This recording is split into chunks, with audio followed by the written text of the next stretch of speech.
Hola, estoy explicando lo que es el Evangelio a través de este medio. Este es un mapa conceptual, vamos a verlo y vamos a tratar acerca del Evangelio, cómo llegar a comunicarse con Dios. Por lo tanto, tenemos que comprender algunos principios. Primeramente, quién es Jesucristo. ¿Veis los enlaces que vamos a tener? Tenemos también figuras que vamos a poder observar en su tiempo. Y tenemos que comprender también lo que es el templo de Dios, porque históricamente existieron dos, tres templos. El lugar santísimo también es importante porque es el lugar de la presencia de Dios. Y también cómo llegar a ser hijos de Dios. Una ilustración en la cual un esclavo puede llegar a ser adoptado como hijo de Dios. Lo que sucede con nosotros, que venimos a ser adoptados por Dios nuevamente. Ya lo vamos a tratar con detalle. Y cómo ser miembro de la familia de Dios. Y por qué nosotros podemos ir y participar en una iglesia. Este es el tema que vamos a tratar en este video. Lo que Dios quiere decir al mundo. El Evangelio. El Evangelio significa buena nueva. Como dice la Biblia, cuán hermosos son los pies de los que anuncian las buenas nuevas. Evangelio significa cómo restablecer nuestra relación con Dios, pues el ser humano, después de la caída de Adán y Eva, rompió su relación con Dios. Ya no puede conversar con Dios como lo hacía antes. El Evangelio significa cómo podemos llegar a ser una familia con Dios.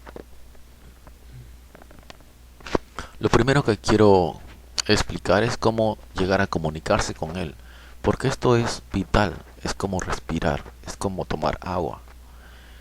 El comunicarse con su espíritu es mediante la oración. Oración es acercarse espiritualmente ante la presencia de Dios para hacerle llegar nuestro pensamiento, nuestra adoración, agradecimiento.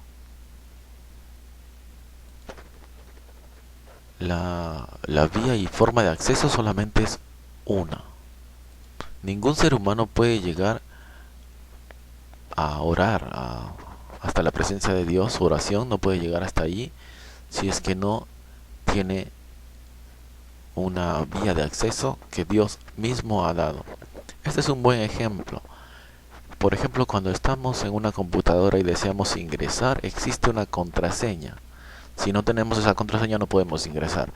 Así, para entrar al santuario de Dios necesitamos solamente un nombre. El nombre es Jesucristo, dice la Biblia. Solamente por Jesucristo podemos llegar a Él. La clave de acceso es Jesucristo. Entonces, como en una computadora, colocamos contraseña, Jesucristo es mi Señor. De esa manera podemos llegar a, mediante la oración, llegar al Padre Celestial. Solamente por Jesucristo decíamos que podíamos llegar al Padre. Solamente creyendo en Jesucristo. Por eso dice Hebreos, así que hermanos, teniendo libertad para entrar en el lugar santísimo por la sangre de Jesucristo, por el camino nuevo y vivo que Él nos abrió a través del velo, esto es, de su carne. Todos estos términos que trata este texto del libro del Nuevo Testamento dedicado a los hebreos es en el contexto del sacerdocio que entraba al templo a través del lugar santo y al más profundo, el lugar santísimo. Entonces, la presencia de Dios que estaba en el lugar santísimo puede ser ahora accesible ya no solamente al sacerdote, sino a todos nosotros por medio de Jesucristo, que dice que por el camino nuevo y vivo que Él nos abrió a través del velo, esto es de su carne, y teniendo un gran sacerdote sobre la casa de Dios. Acerquémonos con corazón sincero, es decir, explico, mediante la oración. Ahora podemos acercarnos. Antes, para llegar a presentar una petición a Dios, tenían que dar un sacrificio, acercarse al templo que solamente estaba en Jerusalén y llevar un sacrificio, un animal, una ofrenda, y solamente el sacerdote podía entrar. Nosotros, la gente, teníamos que quedarnos afuera. Pero sin embargo, después de la muerte de Jesús, Él nos ha abierto a través del velo, es decir, el velo era la cortina que tapaba el lugar santísimo y podemos acercarnos, dice en el versículo 22, con corazón sincero, en plena certidumbre de fe, purificados los corazones de mala conciencia y lavados los cuerpos con agua pura. Solamente por Jesucristo podemos llegar al lugar santísimo. Para ello es necesario creer en Jesús tal cual es. ¿Por qué? Porque hay algunas personas que creen que Jesús es simplemente un ser humano, muy talentoso, muy sabio y comparable a Buda, a Krishna o a cualquier otro ser humano. Pero Jesús es diferente. Por ejemplo, cuando conversaba con los apóstoles, Él les dijo: ¿y vosotros quién decís que soy yo? Respondiendo Simón Pedro dijo: tú eres el Cristo, el Hijo del Dios viviente. Parece que esta frase es muy importante. El Cristo significa el ungido de Dios, es el prometido por medio de las profecías. Ungido significa una persona que recibe unción de aceite, que representaba ser distinguido como rey. El Hijo del Dios viviente, y al decir Hijo del Dios viviente significa que es de la propia naturaleza de Dios. Entonces le respondió Jesús: bienaventurado eres, Simón, hijo de Jonás, porque no te lo reveló carne ni sangre, sino mi Padre que está en los cielos. Y como recordamos, luego Jesús le dice que sobre esta roca edificaría su iglesia. Es tan importante esta frase, creer en Jesús como Hijo de Dios. Actualmente Jesús ya no es un niño, sino ya es un rey que está sentado en los cielos, como dice, a la diestra del Padre. Ahora Jesús es rey y juez. Él está en los cielos y los ángeles le adoran.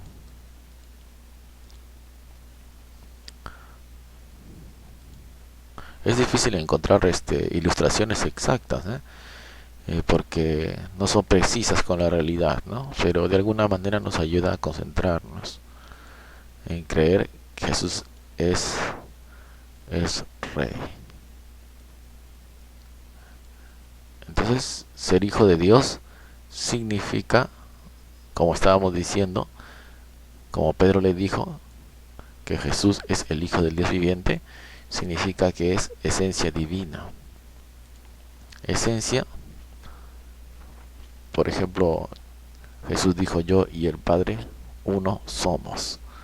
Esto es lo que comparte la doctrina de la Trinidad, en la cual se dice que el Padre es trino Dios y uno al mismo tiempo.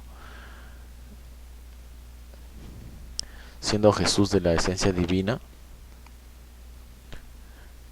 es eterno. Eterno no solamente en el presente, sino también en el futuro. Jesús les dijo: de cierto os digo que antes que Abraham fuese, yo soy. Eso les dijo discutiendo con algunos maestros de la ley que le habían dicho de que Jesús no tenía más de 70 años y cómo es que había visto a Abraham. Y Jesús explicó su eternidad. Jesús es desde el principio, es creador. Él estuvo presente en la creación del universo,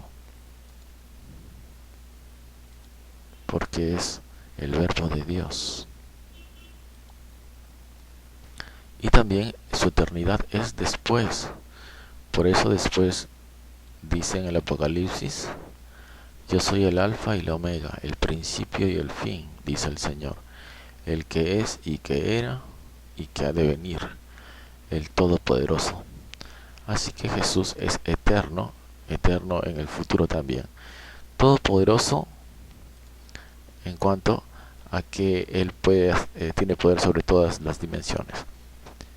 Le dijo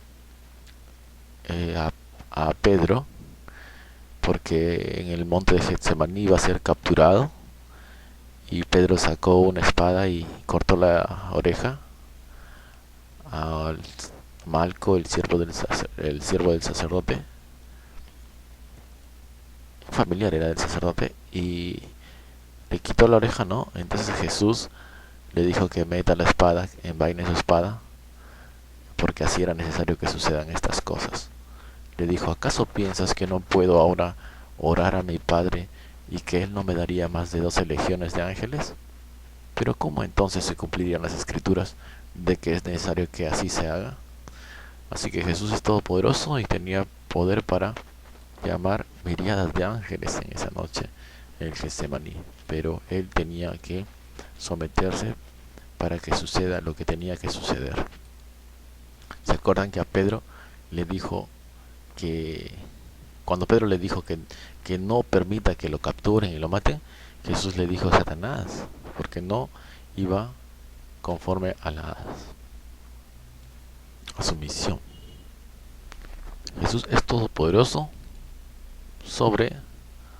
por eso es que hizo varios milagros en los cuales, por ejemplo, tenía poder sobre la naturaleza, sobre el mar, sobre las leyes de la naturaleza, sobre la muerte, para llamar a Lázaro desde la tumba.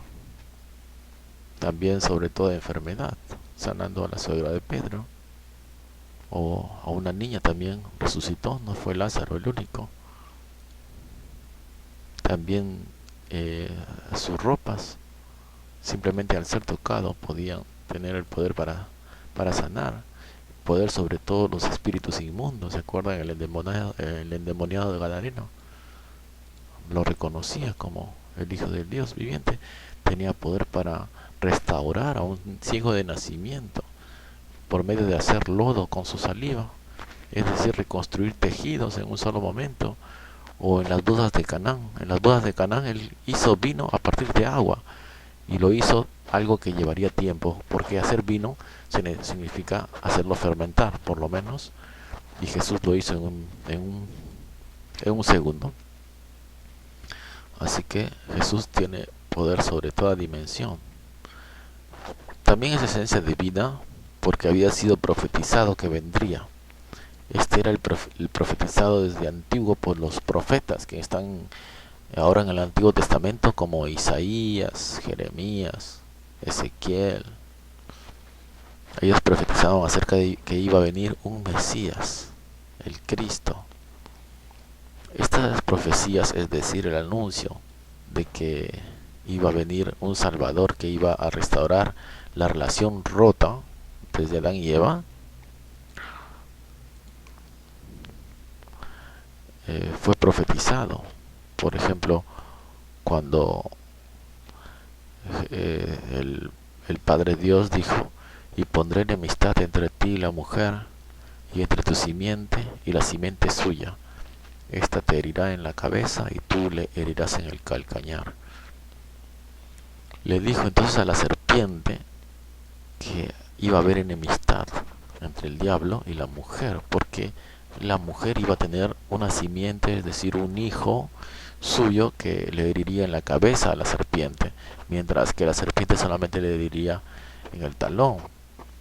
Por lo tanto, Jesucristo, la simiente de la mujer, fue capaz de herirle en la cabeza, ocasionando entonces la pérdida del poder del príncipe de este mundo, ser expulsado del cielo, Satanás, y Jesucristo recupera para el ser humano la relación con Dios y la autoridad sobre la naturaleza, mientras que la serpiente, es decir, el diablo, solamente pudo herirlo en una parte muy, muy baja, como por ejemplo su carne, la cual fue crucificada y fue lacerada. Jesús también es el Cordero de Dios profetizado que quita el pecado del mundo. En el Antiguo Testamento se habla de que el Cordero Pascual, en la Pascua, se sacrificaba para remisión de los pecados. Esto es según las leyes espirituales. Hay reglas en el universo que Dios estableció desde el Antiguo Testamento. Así que cuando Dios establecía esas leyes, cuando Dios enseñaba, por ejemplo, de que por medio de sangre ahí se conseguía el perdón de pecados, son reglas universales de equilibrio que no pueden ser rotas y deberían cumplirse. Así que Dios no podía simplemente decir, bueno, se equivocó el hombre, lo perdonamos y nada más, sino que alguien tenía que pagar con sangre y tenía que ser por toda la humanidad. Así que tenía que ser hombre y tenía que ser santo para no morir por sí mismo. Por eso Jesús tenía que ser sin pecado, porque si hubiera sido con pecado simplemente hubiera muerto por sus propios pecados. Estas reglas del universo están desde el Antiguo Testamento y son reglas establecidas por Dios. Por ejemplo, cuando el hombre, la criatura muy amada de Dios, pecó, sin embargo Dios tuvo que expulsarlo del paraíso, porque son las reglas. No podía estar ante la presencia del Dios Santo un hombre pecador, una persona que había transgredido la ley, y lo sacó Jehová del huerto del Edén para que labrase la tierra de que fue tomado a Adán, ¿no? Echó pues fuera al hombre y puso al oriente del huerto de Edén querubines y una espada encendida que se revolvía por todos lados para guardar el camino del árbol de vida. De esa manera estábamos diciendo entonces que esto es que debemos creer en Jesús para llegar a tener acceso, para comunicarnos con Dios solamente por medio de Jesucristo y creyendo en Él de la manera correcta. Para esto tenemos que comprender, es decir, para comprender lo que es acercarse a Dios.